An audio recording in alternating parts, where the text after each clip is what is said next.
৩০ বছর পার হয়ে গেলেও সালমান শাহর মৃত্যু ঘিরে নাটকীয়তা কিছুতে যেন কাটছে না। এবার সালমান শাহ দেহাবশেষ কবর থেকে উত্তোলনে নির্দেশ দিয়েছেন আদালত।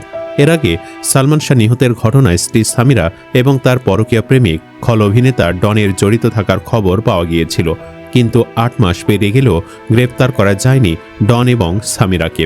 প্রশ্ন হচ্ছে, কেন ৩০ বছর পর সালমান শাহর দেহাবশেষ কবর থেকে উত্তোলনে নির্দেশ দিল আদালত?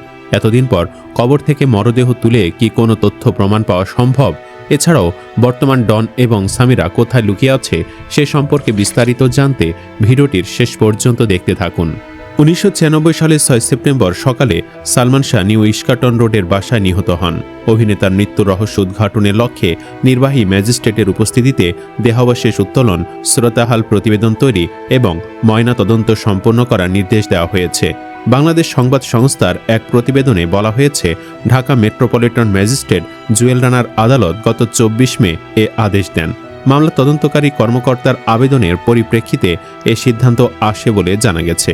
এর আগে গত ২০ মে মামলা তদন্তকারী কর্মকর্তা সিআইডি পুলিশের পরিদর্শক জিয়াউল মোর্শেদ এ আবেদন করেন।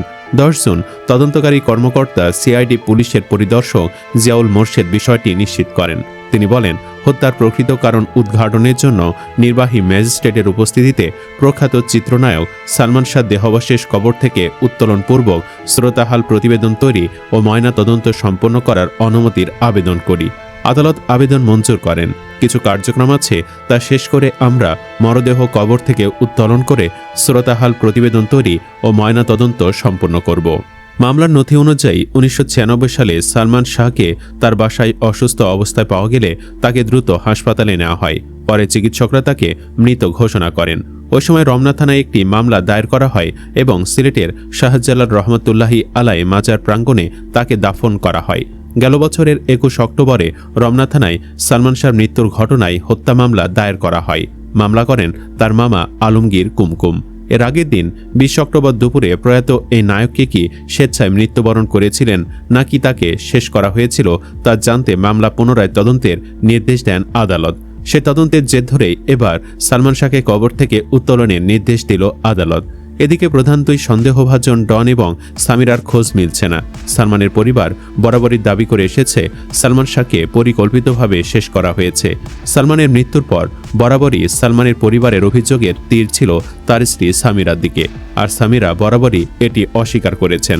তবে যখন থেকে নতুন করে তদন্তের নির্দেশ দেওয়া হয় তখন থেকে সামিরার খোঁজ মিলছে না। সামিরা যে ফোন নম্বর ব্যবহার করতেন তা বন্ধ পাওয়া যাচ্ছে। সরাসরি এবং হোয়াটসঅ্যাপ কোথাও তার সঙ্গে কথা বলা সম্ভব হচ্ছে না। অপরদিকে মামলায় অভিযুক্ত ডন হককে টানা কয়েকদিন ফোন কল ও খুদে বার্তা দেওয়ার পরও তিনি কোনো সাড়া দেননি। তিনিও আত্মগোপনে রয়েছেন। উল্লেখ্য, ৯০ দশকের শুরুতে ঢালিউডে অভিষেক ঘটে সালমান শাহর। মাত্র ৪ বছরের চলচ্চিত্র জীবনে ২৭টি ছবিতে অভিনয় করে তুমুল জনপ্রিয়তা অর্জন করেন তিনি। দর্শক ও সমালোচকদের কাছে তিনি ছিলেন একজন উজ্জ্বল নক্ষত্র। মৃত্যুর ২৯ বছর পরও তার নাম চিরস্মরণীয় থেকে গেছে। সম্প্রতি আদালতের নির্দেশ ও মামলার পুনরুজ্জীবনের খবর প্রকাশিত হওয়ার পর তার ভক্তদের মধ্যে এক ধরনের উত্তেজনা ও আশার অনুভূতি দেখা দিয়েছে। সালমান শাহর সমর্থকরা দীর্ঘদিন ধরে এ ঘটনা নেপথ্য রহস্যের সত্য উদ্ঘাটনের অপেক্ষায়। সুপ্রিয় দর্শক, আপনি কি চান অতি দ্রুত যেন ডন এবং সামিরাকে গ্রেফতার করা হোক? কমেন্ট বক্সে জানিয়ে দিন আপনার মতামত। ভিডিও ভালো লাগলে লাইক দিন এবং পরবর্তী আপডেটের জন্য চ্যানেলটি সাবস্ক্রাইব করুন। ধন্যবাদ।